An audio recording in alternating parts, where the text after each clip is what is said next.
अमरगढ़ के राजा अमरकेतु एक वीर और न्यायप्रिय शासक थे। एक दिन जंगल में शिकार करते हुए उनका घोड़ा फिसल गया और वे एक अनजाने गांव में बेहोश हो गए। जब आंख खुली, सामने थी सूर्यमाला, एक साधारण सी दिखने वाली लड़हटकी, पर उसकी आंखों में सूरज जैसी आभा थी। वह गांव की वैद्य थी। उसका ज्ञान और करुणा अमरकेतु को भा गई। राजा ने पहली बार किसी स्त्री के लिए हृदय की धड़कन महसूस की।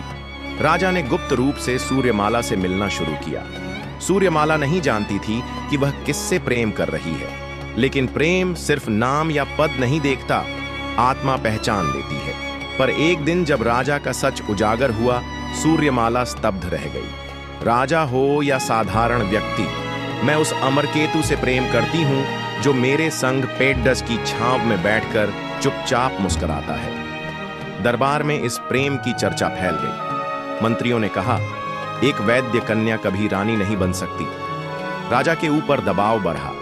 राजा ने दरबार में घोषणा की, राज्य की रानी वो बनेगी जो मेरे हृदय की रानी है। लेकिन सूर्यमाला अपमान के डर से चुपचाप महल छोड़ गई। राजा ने राजकाज छोड़ दिया और वर्षों तक सूर्यमाला की खोज में भटकते रहे। एक पहाड़ी कुटिया में उन्होंने उसे ढूंढ निकाला।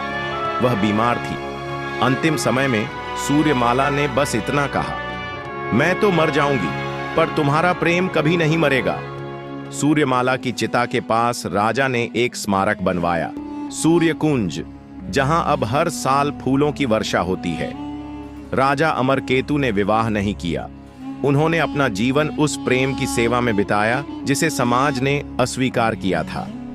आज भी अमरगढ़ की हवाओं में जब बांसुरी बजती है, लोग कहते हैं सूर्यमाला लौट आई है, क्योंकि सच्चा प्रेम कभी मरता नहीं, वो अमर होता है।